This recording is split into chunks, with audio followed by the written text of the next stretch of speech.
lowest that I ever made. Fuck yeah. Fucking love that song. What's up, everybody? Episode 2 coming at ya. Recording it the day it's supposed to come out. There's nothing like last minute panic. There's nothing that you can accomplish better than under the pressures of last minute panic. Let that be a lesson to you, folks. That's how I did every single one of my homework assignments and like projects and presentations throughout my entire childhood in school was with last minute panic. It really works.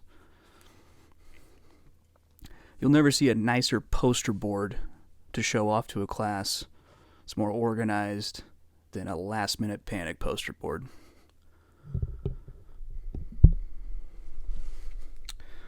I was voted boy most likely to work under last minute panic in school. Oh man. Did you know that song is brand fucking new from Stained? It's insane. Those guys were fucking famous in the 90s. They had eyebrow piercings and shit. And Aaron Lewis has been a redneck country singer for like better part of 15 years now.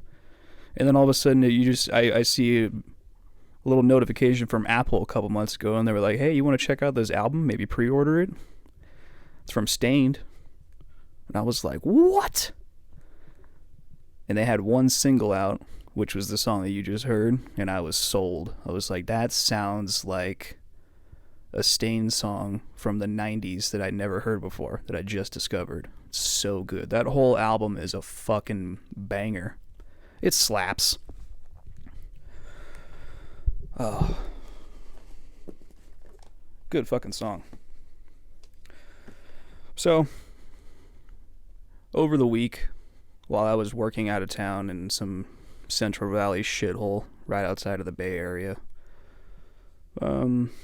I came to realize that me talking about myself and random bullshit on the news and doing a segment about Opie and Anthony, an old fucking radio show that most people that are listening to this aren't as obsessed with as I am.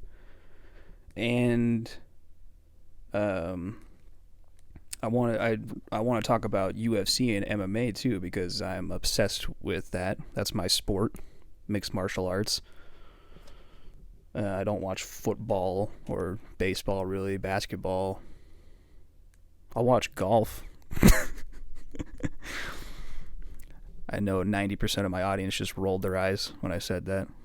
I don't watch football, and I watch golf. Call me a fruitcake. I am. I realize that those three separate things are pretty niche. So, what I'm going to do is I'm going to have the ShucksBoss podcast, which is what you're listening to right now. You should already know that because it's kind of a big deal. It's kind of a big deal. As of this moment, it has 60 views on YouTube. I'm going places, folks. 7 days in, 60 views. It's just fucking... That's record-setting shit right there. Yeah, I'm going to do the ShucksBoss podcast, talk about random shit, the news, just, what was that called? What Robin Williams used to do.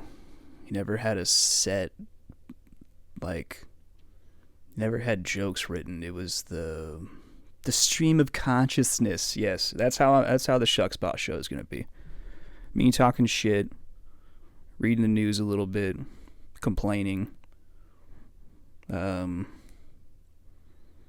all the time. That's one of my vocal crutches. While I'm filling time to think about something to say, I say It's pretty slick.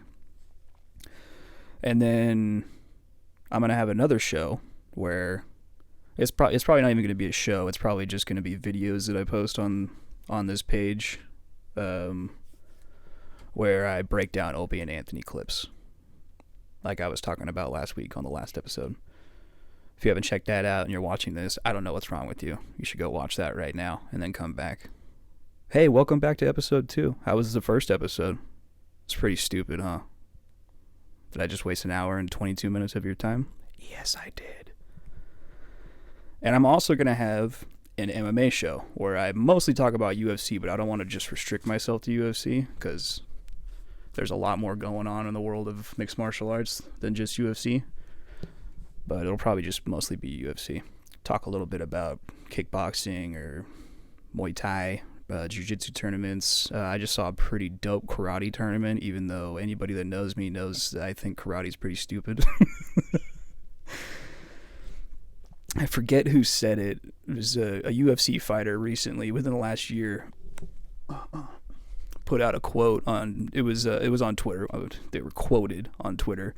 They're saying that karate is really effective if the person you're fighting is also using karate. I think that's hilarious.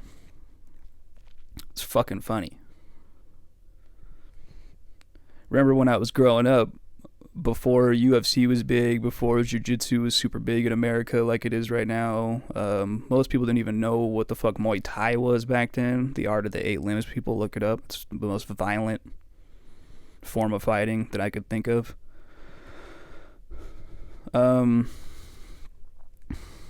Wow, I just totally... Is this going to be a weekly occurrence where a couple minutes into the show I just totally lose my train of thought? Oh, duh. When we were growing up, it was all about karate. It was like you either didn't know how to fight or you knew karate. That's what people used to say. Hey, man, I know karate. Watch out.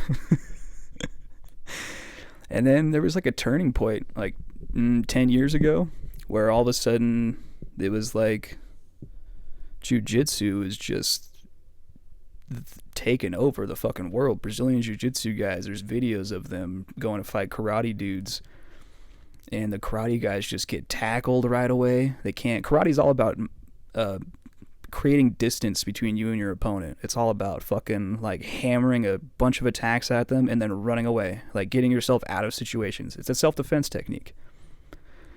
But if you're a karate fighter and your opponent gets a hold of you, like grabs onto you and picks you up and slams you on the ground, you're gonna be like, what the fuck just happened to me? I think I made a terrible error. Brian Regan. And now it's fuck. Like, there's only one person that I can think of that uses karate effectively in the UFC. 100% pure karate, not mixing karate with boxing and Muay Thai and shit like that. And that's Stephen Wonderboy Thompson, who is fighting later today. I'm about to watch that old man beat the shit out of somebody. Well, actually, probably get the shit kicked out of him. Two inside, probably. I had to pour myself a little glass of wine before I started this. Just sitting here drinking some red wine in my quote-unquote studio. I was doing level checks before this, and I was like, this, there's something wrong here. This microphone just sounds echoey. I sound horrible. I was like, why the fuck do I sound so echoey? And I was like, oh yeah, it's because I'm just in a room, in a house. Just a drywalled fucking bedroom of a house. I'm not in a recording studio with sound dampening fucking wall panels and a soundproof door with an on-air sign outside. This quality sucks. Made me realize that I could just use my old podcast setup. I have an old Behringer microphone with a mixing board that I thought sounded like shit, but I'm pretty sure it sounds just as good as this. Ugh. Yeah, I had to drinking some red wine. I had to smoke a bowl before I did this, which is why I'm so spacey right now. Oh yeah. Oh my god. So it sounds echoey as fuck, but it can also It's not picking me up talking directly into it very well. Like, it can pick up me touching a piece of paper fucking 4 feet away. It's great. Should I just, like, crumple up a sheet of paper like Obi used to? Oh, no, don't do it, Jake. Don't do it. I was getting niche there, guys. I was getting niche there. All right. So I was looking at the news today. There's some pretty hilarious news. Usually the weekends are kind of slow news-wise. They cover it all on Monday, all at once. But, I mean, today there's some bangers out there. There's this article about Amanda Bynes. We started a podcast at the same time. Podcast twinsies. Hashtag it. The article is by the HuffPost. Celebrity gossip. Oh, actually, it's by HuffPost. The article was posted by HuffPost in the celebrity gossip section of Apple News. And it's by Natasha Jokic from BuzzFeed. So you know this is just going to be... It's going to be sopping with journalistic integrity. Let's take this with a grain of salt. I didn't realize that when I wanted to talk about this, but just the picture of the article of Amanda Bynes is horrifying. Oh fuck! She Madonna'd herself. I don't know what the fuck she did. She was such a pretty girl. I grew up watching Amanda Bynes on Nickelodeon. The Amanda Show? Hello? What the fuck happened to this poor girl? She had some kind of a mental crisis that happened for I don't even know how long, how many years it was. It looks like she's come out of it, but she didn't come out of it unscathed. Poor girl. She looks horrifying. I'll probably try and add a photo in post when I'm editing this. It's fucking... She is the stuff of nightmares. I feel so bad for her. The title is Amanda Bynes responded to people saying that she has, quote, a new look. So yeah, I'll say. I just wanted to post about that just to clear up that rumor as to why I have a new look. I feel a lot better now about myself. Why? Okay. I mean, if you're happy, then that's all that matters. Don't be surprised when you're sitting at a restaurant, you make eye contact with a baby and the baby starts screaming. Amanda Bynes has returned to the public eye with a new podcast and social media posts. That's awesome. She's posting on social media? What? I mean, who else is doing that? Her podcast with biochemist Paul Szymanski. Bro, change your name. Just say you're Paul. I'm Professor Paul. There you go. That's a good podcast name. What the fuck is biochemist Paul Szymanski? I'm probably not even pronouncing that right. It looks very Polish. They launched it a few days ago. It marks her first on-screen project in a decade. Was that when Easy A came out? That was a great movie. She played a good antagonist, as my English teacher would prefer me to refer to her as. In their first episode, they interviewed tattoo artist Dahlia Moth and discussed all things ink, with Bynes saying, nobody cares anymore if people have face tattoos. It shouldn't matter. I mean, says the girl with a ridiculous face tattoo on her cheek. I'll believe that if an old lady that doesn't have any tattoos says nobody cares anymore if people have face tattoos, it shouldn't matter. I'll take that and I'll be like, oh, that's very progressive of you. But if you look horrifying and you are covered in tattoos and you have a face tattoo and I feel like you're going to scare children, then you saying nobody cares anymore if people have face tattoos, that holds no weight. Oh. And the dude that she's with is pretty scary looking too. Like Like, if he wasn't on a podcast and you just saw a picture of him just walking around outside, you'd be like, that guy probably has bodies in his basement, buried in the walls of his basement. Following the podcast debut, she took to TikTok to address a quote, a couple of stories online that say I have a new look. I was never open about this before, but I actually had, what the fuck does that say? Blepharoplasty surgery on the skin folds in the corners of my eyes. You probably didn't have any skin folds in the corners of your eyes. You're 30. She explained, I don't have those skin folds anymore. It was one of the best things that I could have ever done for my self-confidence, and it made me feel a lot better in my skin, so I just wanted to post about that just to clear up that rumor as to why I have a new look. I feel a lot better now about myself, and I'm so glad I had the blepharoplasty surgery. It was one of the greatest things I could have ever done. Was it? I mean, she looks... Oh, here's another picture of her. Oh my god. She's in her bathroom, and her face tattoo underneath her cheek that I couldn't really see before, it looks like it's a heart drawn on with a blue Bic pen, a ballpoint Bic pen. Like she's gonna jump in the shower behind her in the picture and fucking wash it off. I don't know what my eyes are drawn to the most. Her blue, thick caterpillar eyebrows, her septum piercing that makes her look like a bull, like it should have a rope attached to it, or her fucking Bic pen heart. Or no, you know what it is? It's her lips that have asymmetrical filler in them. She looks like she has stroke mouth. Her filler is horrifying. I know I've said that a bunch.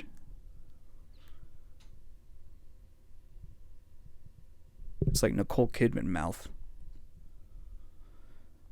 I just wanted to post a video explaining that I don't usually look good in paparazzi pictures, and that's because paparazzi pictures are taken outside and the sunlight is usually really harsh and bright on my skin, even though I'm only 37. Oh fuck, I didn't know she was that old. I thought she was a lot closer to my age than that.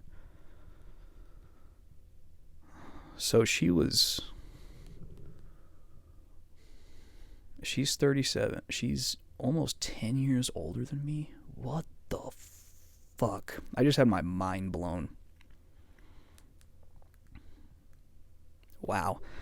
Okay. I'm only 37 and I don't even look old. Also, I have scars on the right side of my face. You can't really tell if you don't see it in a certain bright light. I'm going to take you outside to show you how terrible I can look in a certain light. I'm sure people have seen from me in movies and me in paparazzi pictures, she continued. So that is the secret to how I look good. I tend to find the best light. What the fuck? She sounds like she has a lot of body dysmorphia. Why do you have scars on the side of your face? Is it from a facelift? You were born in 1986, sweetheart, and you've... Yeah. She looks like... Young women getting plastic surgery and obsessing over their faces, they almost start to resemble an older woman that's trying to look young. Even though they just looked young to begin with, they start to look like they start getting Joan Rivers' face. It's very sad. She's 37 years old and she looks way older. She looks like Madonna. This is Madonna's little sister.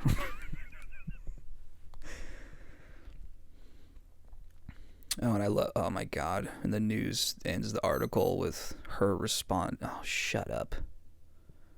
That was a giant waste of time. The HuffPost and BuzzFeed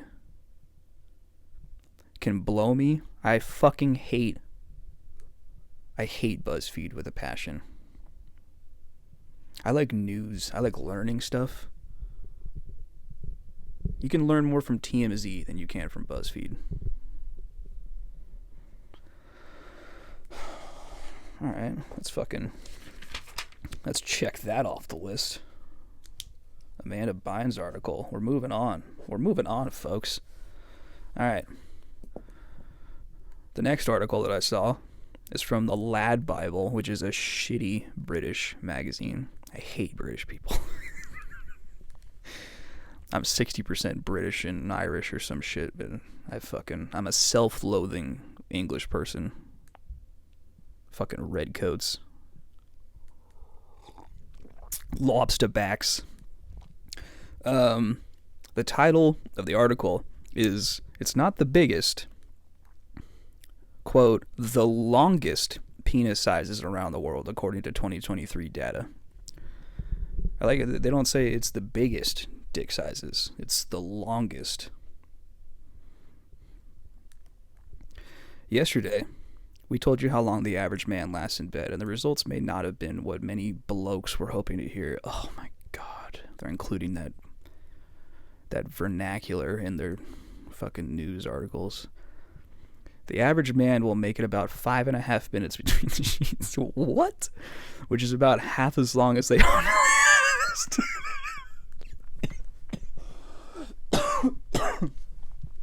That's hilarious.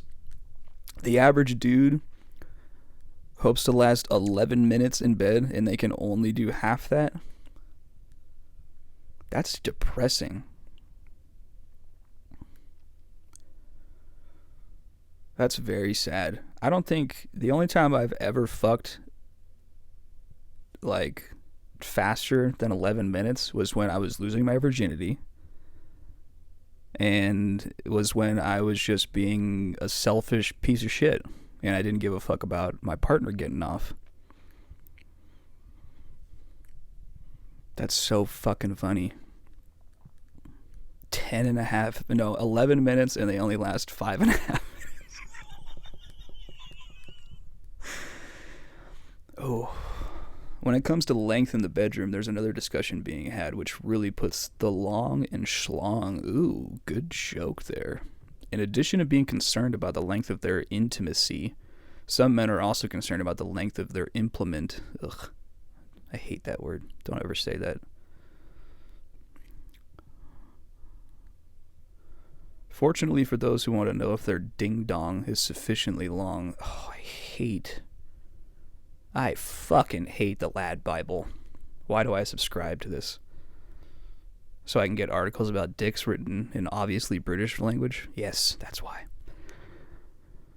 There's a whole load of data which claims to know the average penis size for almost every country around the world, because that's all people are obsessed with.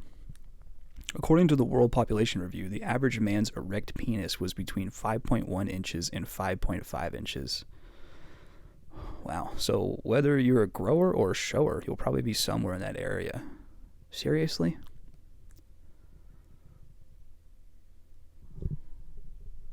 You don't know me, Lad Bible. Fuck you.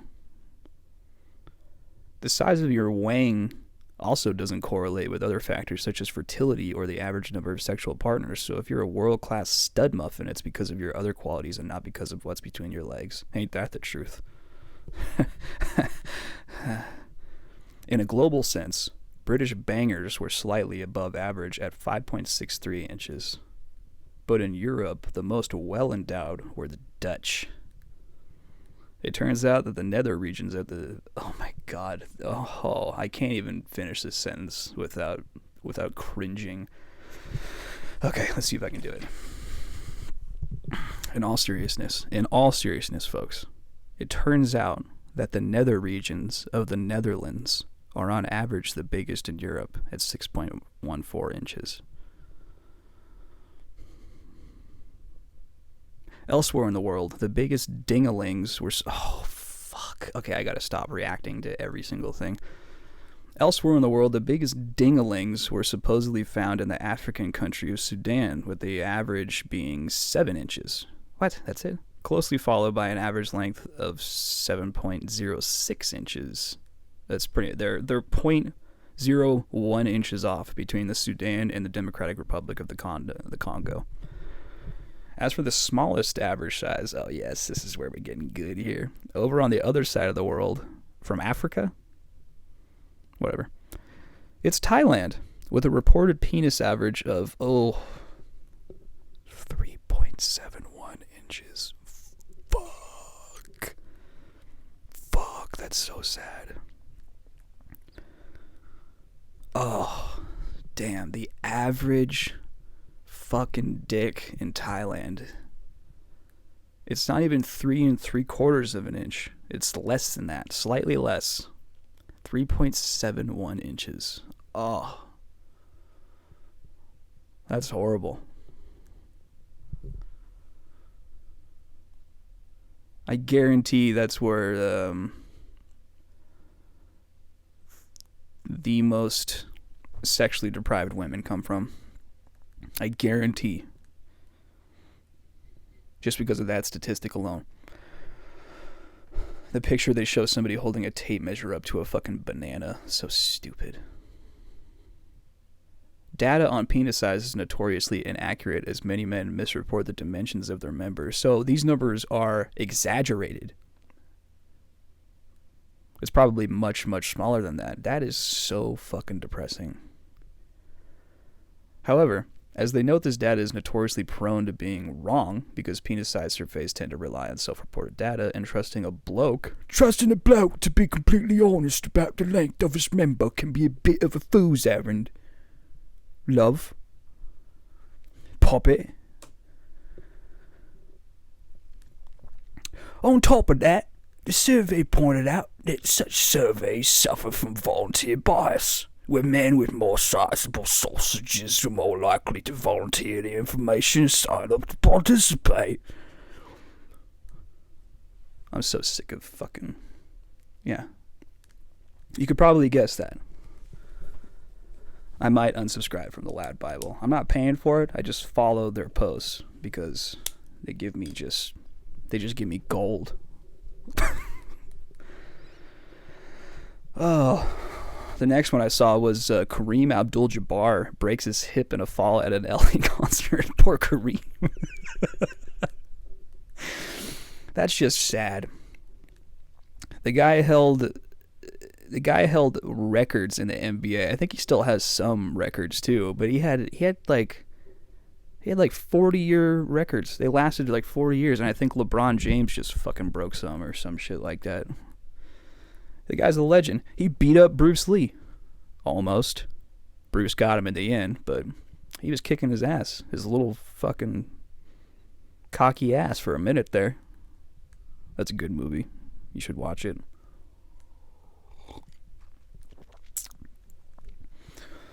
But he had to be hospitalized this week after suffering a broken hip when he fell at a concert in Los Angeles. His representative, Deborah Morales, told multiple outlets Saturday. Abdul-Jabbar, who's 76, was taken to USLA. Oh, Jesus. Let me try that again. Abdul-Jabbar, 76, was taken to UCLA hospital on Friday night after falling at the undisclosed event. Oh, he didn't even want to say what concert he was at. That's hilarious. It was probably something really embarrassing, like the Backstreet Boys. He got too excited during Don't Go Breaking My Heart.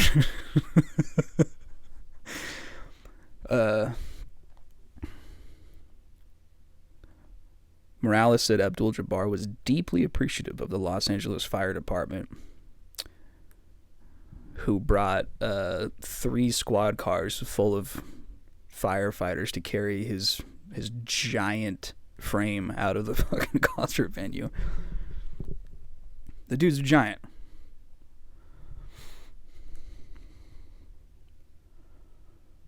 A Hall of Famer who won NBA titles with the Milwaukee Bucks and Los Angeles Lakers, Abdul-Jabbar is the league's only 6-time MVP and was the NBA career scoring leader until his record was broken by LeBron James in February. Okay, yeah, that's what I thought. The guy's he's a legend. He was in Airplane. He played Roger. He was in The Cockpilot. The Cockpilot.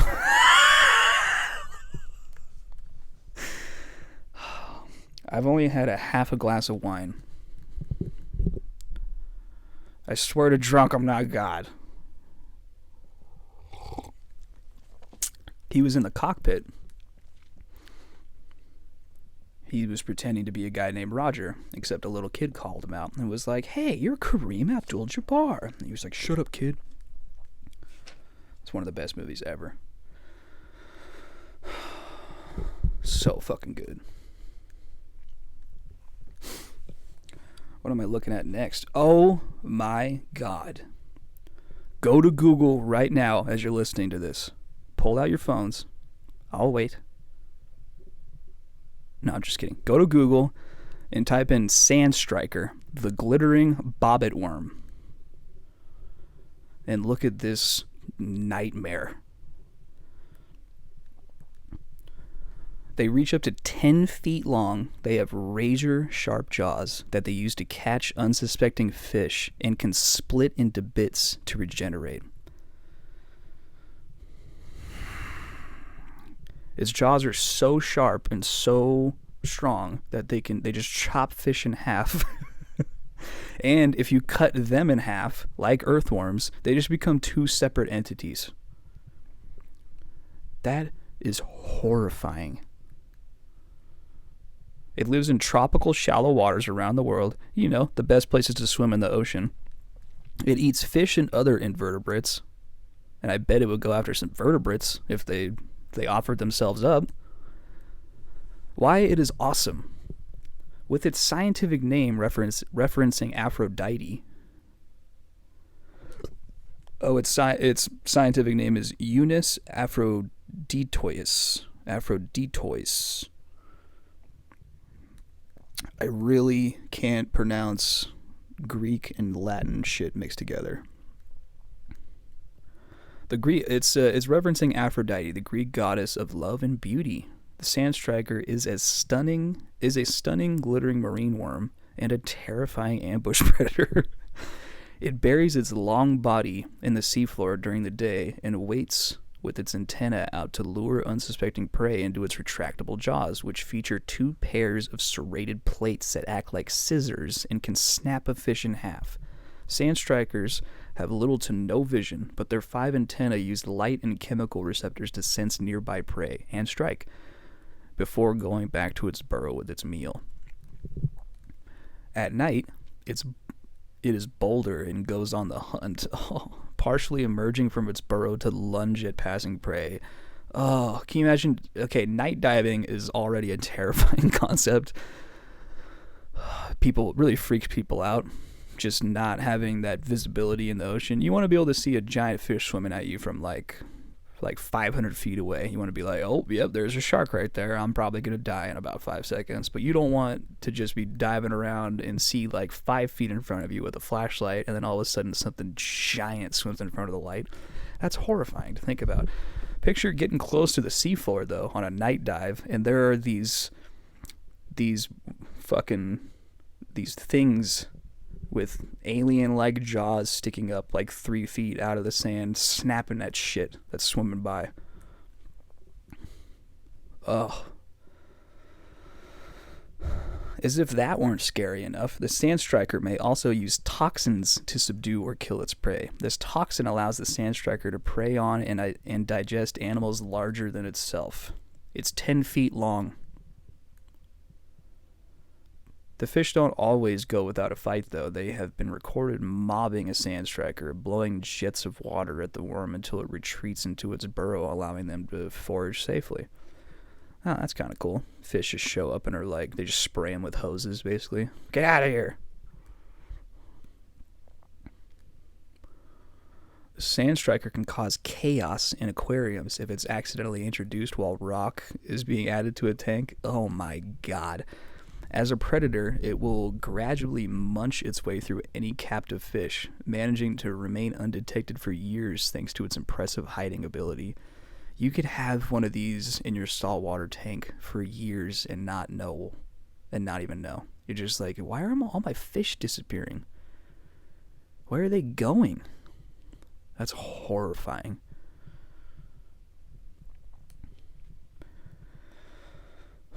To make matters more complicated, if handled, the sand striker will break into pieces, some of which will survive and begin... What?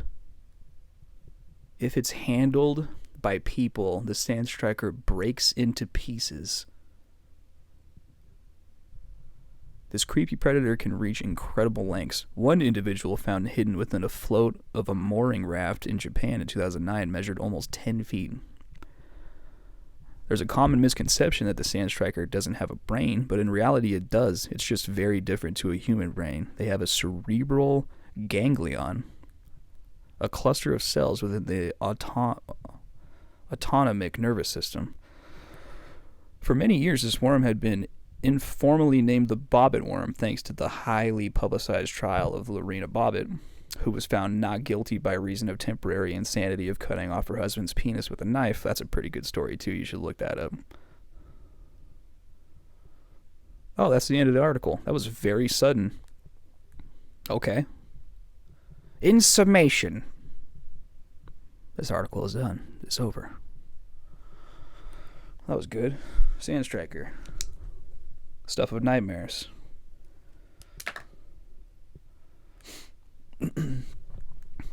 There's another article that I saw that I thought was pretty funny. DNA tests are a fun holiday gift. ... Da-na-na. Unless they reveal a horrifying secret. It's like everybody's getting everybody 23andMe kits, Ancestry DNA and shit. And then it's like they don't even realize that there are family secrets that will just break families apart. That 23andMe will just give up instantly. When you activate your 23andMe account, it shows you everybody that you're related to. And it shows you how you're related to them. It connected me with my parents. It said, this is your mom, this is your dad, right here. And then I found some other shocking news out that I probably shouldn't talk about on the podcast, because it's like family. I guess not at this point, but it probably won't break a family up, but it won't break my family up, but it might break a family up. I mean, it didn't upset me finding it out, but I was upset for the people that are going to be upset if they ever find it out. Oh, fuck. Let's just say, I'm going to try and put this in a way that won't stir a bunch of shit up. Let's just say I found out that I have a cousin living in another state that I've never even been to, that my family doesn't live in. And not only is this a cousin, because 23andMe, you got like fourth cousins, third cousins, fucking fifth cousins, sixth cousins, and they're so far removed from you that you only share like 1% of your DNA, or 2% at the most that I found. I have a first cousin that lives in another state. Not going to say which side of the family. Not going to say how it happened, but 23andMe stirred up some juicy gossip. Oh, I found out some juicy gossip. You could make a movie about it. Probably not a good movie, like a fucking Hallmark movie or something. But yeah, anyway, it was fascinating. The holiday season means presents galore, but in the case of at-home DNA tests, some gifts may be better left unopened. No, you should still find out everything about your genes and your genetic makeup and what pre-existing health conditions you might have or are going to be more susceptible to getting compared to the average person. 23andMe tells you like everything. And you can send your all of your data, you can send it over to your doctors, so your doctors can look at it and be like, okay, let's start checking out this shit. Let's look at this stuff. Start screening for this, blah, blah, blah. It's preventative medicine instead of reactive medicine, which is what has been practiced since the history of time. Since the history of time. Since the dawn of time. Since the dawn of medicine. That's what I'm looking up. That's what I'm looking for. Since the dawn of medicine, we have reacted to conditions. And now we are right on the cusp of preventative medicine, where doctors go, oh, you're going to get this in the future, so let's just stop it before it even shows up. That's the way to treat fucking people.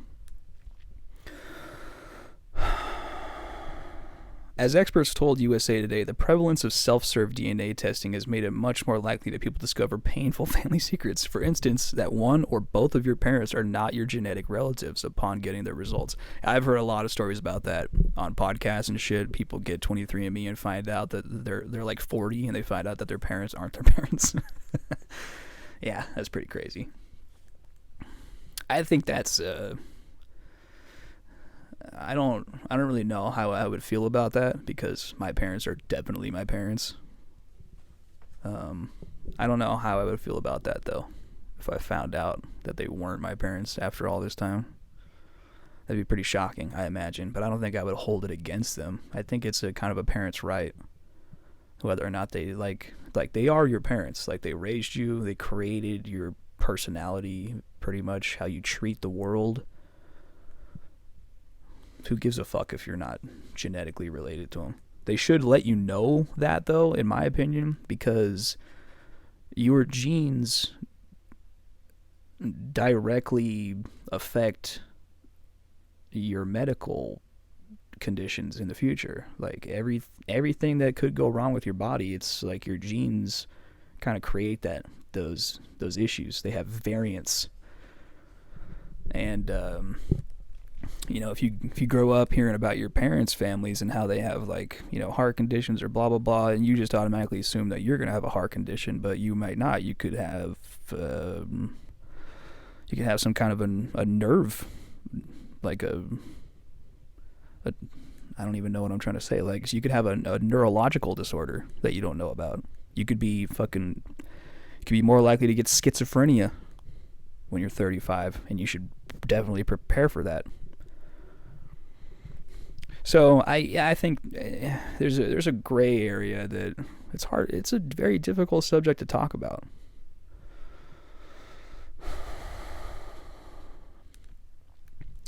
Let's see. Just a few months ago, the BBC published a story about the phenomenon, and the most recently 27-year-old Sabrina Larada went viral on TikTok after, oh God, they're writing in articles about TikTok now. After finding out through a DNA test that the man who raised her was not her biological father. Something even he didn't know about. Oh, that's rough. I thought you were my daughter. I didn't think your mom was cheating on me. I didn't know your mom was a whore. I'm sorry. That's horrible. While it doesn't change our relationship, it gives you this huge identity crisis. And the fact that I actually haven't seen or met the other person that has some part to do with why I exist feels like something's kind of missing. I was devastated to learn that I didn't have this biological connection to my dad like I had assumed I had my whole life. Yeah, it's pretty rough. Be pissed at your mom. Why aren't you talking about your mom? No, she doesn't talk about her mom at all. Fuck this article. See ya. Deuces.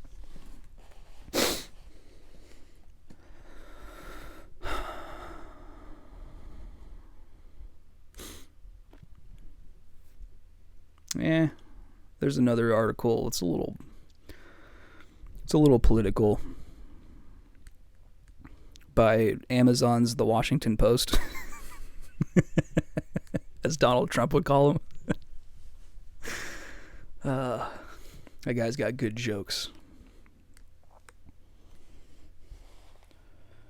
Oh, there was a hiker that was found in Hawaii after being missing for 3 days. He fell nearly 1,000 feet off of a hiking trail down to the bottom of a fucking waterfall. Now, this whole thing that happens with people going hiking alone and they fall off of cliffs, it shocks me. I have done some sketchy shit out in the woods, like climbing up things that I probably shouldn't have climbed up when I didn't have gear and wasn't wasn't training and free climbing and shit, but all of that was done off of a hiking trail. If you are on a hiking trail, I don't know how it's possible for you to just all of a sudden disappear. Oh no, I got lost in the woods. Stay on the trail. I guarantee the hiking trail in Hawaii that this guy fell off of, it didn't go anywhere near a cliff. I guarantee it. He left the trail. Fuck. I just totally fucked up. My fucking laptop died. I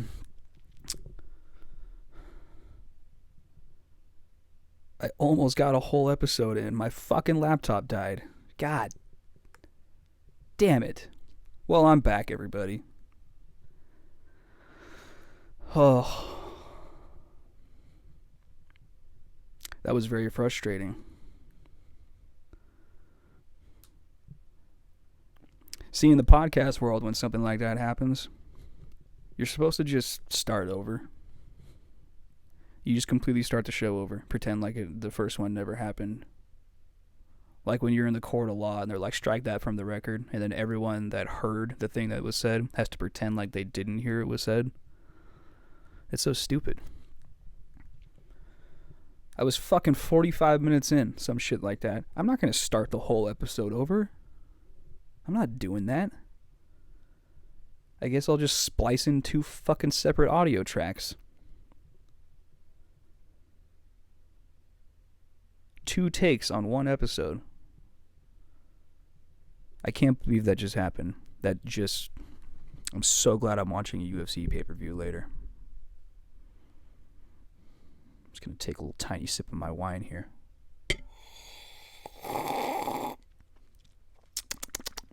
That was the tiniest sip that I could possibly take. It's because I'm outraged right now.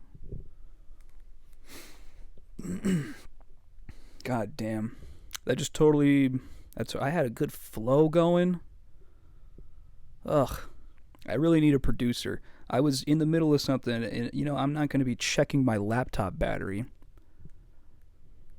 Even though I guess I should. This microphone just drains a motherfucker. It drains a motherfucker. That was really frustrating. I knew it was probably going to die at some point. I just totally forgot to check because, I'm trying to be entertaining.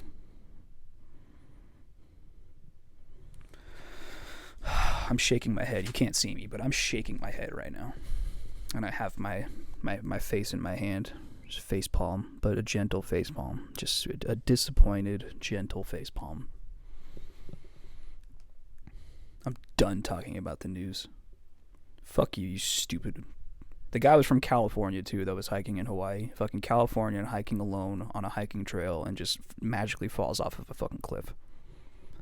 You're stupid, bro. Ugh.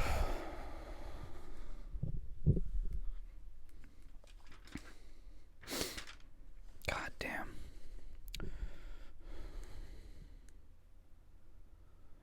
I wonder... I've been thinking about this a lot recently. How many people read books? And if they do read books, how many books do they read at once? Or how many books can they read at once? I read all the time. I fucking love reading books. I'm in the middle of reading 1, 2, 3, 4, 5, 6, 7, 8, 9. I'm in the middle of reading 10 books right now. And I can pick up any one of them that I want and just open it up and know exactly where I was before, what's going on. I know people... It's so weird to me. Some people are like, what the fuck? How can you do that? How do you know what's going on? It's like, because I just remember. I remember what I read. Sometimes.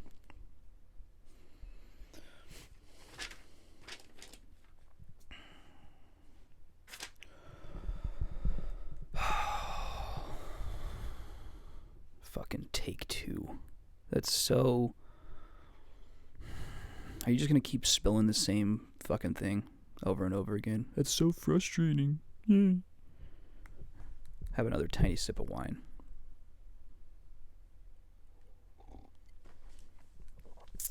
I'm trying to sell a 1985 Toyota pickup right now. It's a rock crawler. I've had it for 10 years. It's a pretty nice beater rock crawler. It's got a lot of cool shit on it that would make it a nice rig to have. It does need a new engine, and it's a salvage title. But that doesn't really matter when you're buying a car to go bash all over rocks. I have been trying to sell this thing for months, and everybody that wants to buy it ends up not buying it because they say it's dirty. It's not clean. Oh, bro, sorry, it's not as clean as I thought it was going to be. What? You're telling me you're trying to buy a rock crawler? You want a rock crawler because of how clean it is? Oh, dude, yeah, this looks like a nice truck. There's hardly any dirt on it. What? How about you buy a rock crawler because of what it can do? That's kind of the point of creating a rock crawler, is you're making a truck do far more than it should be able to do. It's fucking mind-boggling to me. It's been like 6 guys now so far. Oh, no, sorry, dude. Doesn't look as good as I thought it was gonna look. Oh, whoops. I gotta edit that out. God damn it.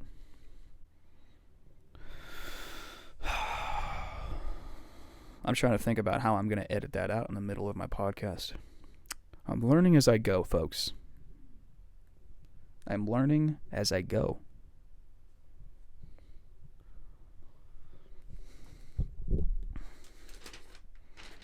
Well, I think this whole episode has been a colossal failure. Monumental failure.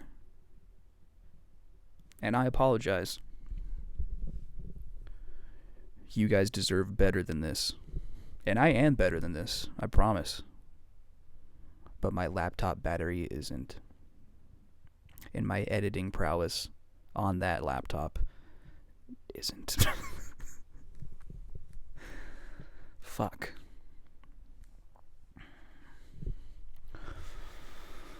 Oh, man. I just don't know what to do anymore.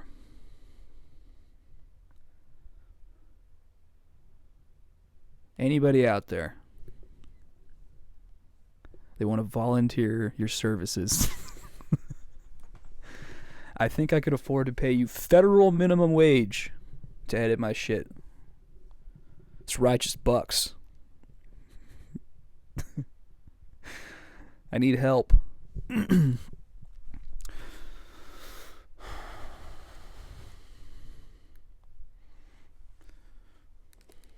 So I'm a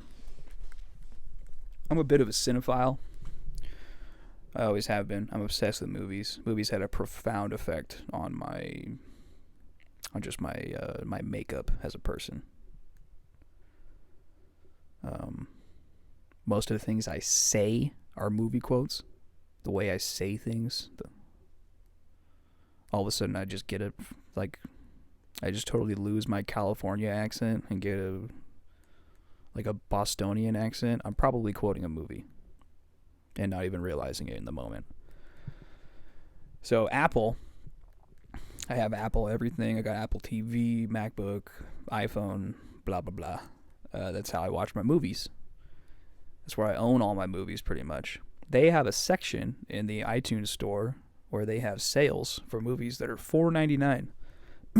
It's the shit.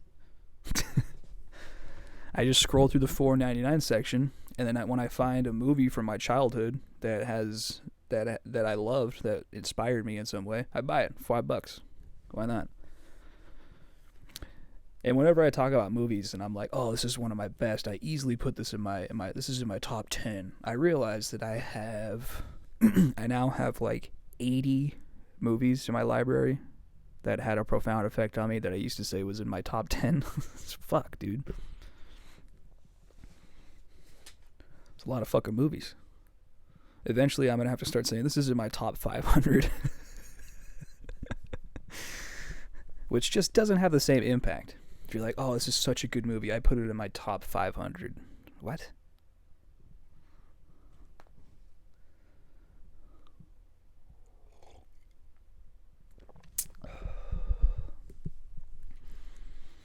It's crazy.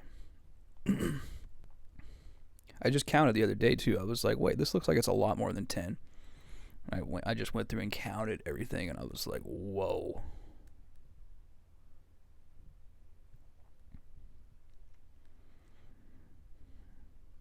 I know a lot of movies. I like a lot of movies. And I'm not even done with this list yet either. Not even fucking done. I'm just waiting for each movie to go on sale. So I'm not spending $20 fucking dollars on the iTunes store per movie. Shit adds up. I'm so stoked for these UFC fights. Whew. UFC 296 is today. And holy shit, it's going to be crazy.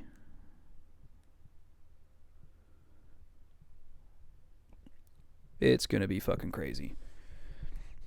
We got Leon Edwards fighting Colby Covington. British dude versus an obnoxiously patriotic American guy. That's just hilarious. The guy showed up to the pre-fight press conference dressed like Abraham Lincoln, but he was wearing a MAGA hat. It was so obnoxious that it was hilarious. And he's the underdog too. Everybody hates him. He's such a douche, but it's a character that people take super duper seriously. Colby Chaos Covington. I'm excited to see Wonder Boy fight too. The karate dude that I was talking about earlier in the episode. He's fighting this guy from I think he's from Kazakhstan. He's Borat's cousin. His name is Shavkat Rakhmonov. And he... Did I just fucking turn my mic? Okay, no, I didn't. I thought I just turned my mic off accidentally. He's undefeated. He looks like he's Mongolian, but he speaks Russian, some shit like that. He's one of, like, he's...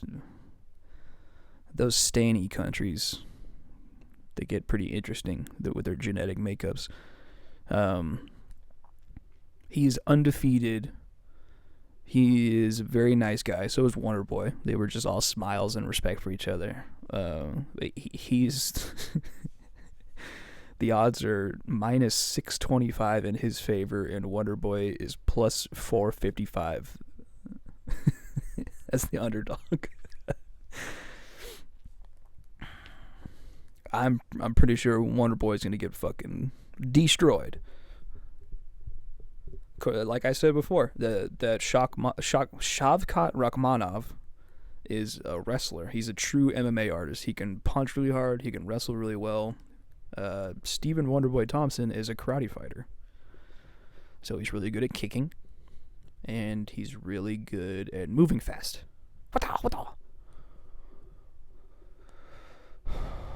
He's gonna get fucking taken down, slammed, held down on the pavement, on the canvas for fucking 5 rounds or 3 rounds, however long it's gonna be. Probably 3 rounds.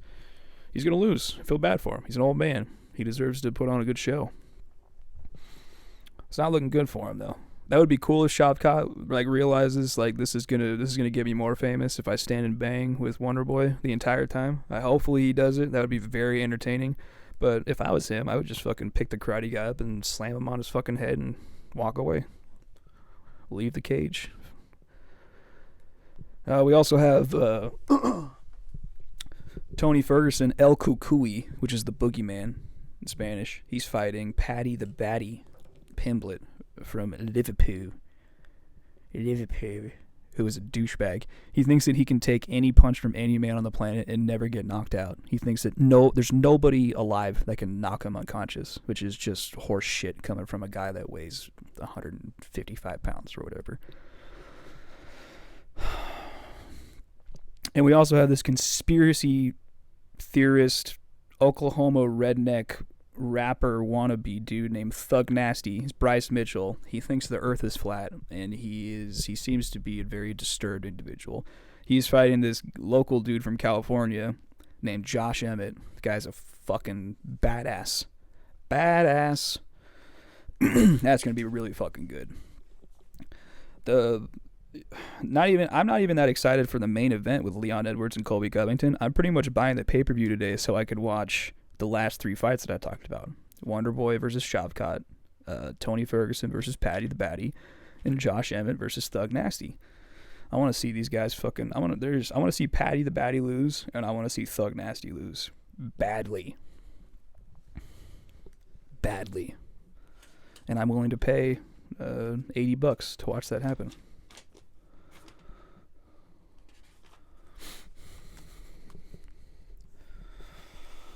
Oh, well, there's my hour.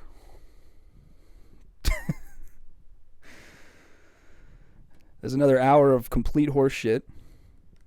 I thought I was going to have a better grip on this episode. But truth be told, my amateur instincts are on full display. I don't want to edit anything out because I like being able to say that I'm doing all this on one take. Like it's a live radio show. You know, when you're live on air on a radio show, you can't edit shit out. They got dump buttons on FM radio, but they don't do it in satellite radio, which is what everyone should listen to. But I probably should have edits. I got a lot of technical glitches this episode. The computer, no podcaster worth his salt is going to have the computer he's recording the podcast on die 3/4 of the way through the fucking episode.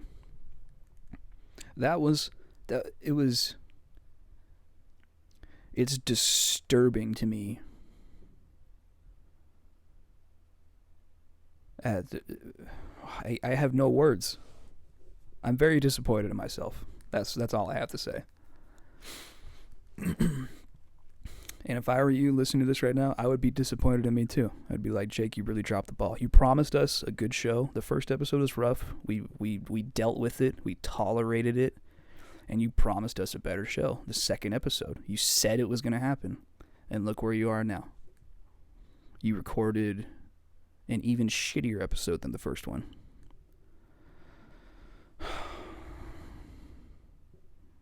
I'm disgusted, guys. I'm going to call it quits. I'm going to question my future in this business, or lack thereof. Consider returning my microphone.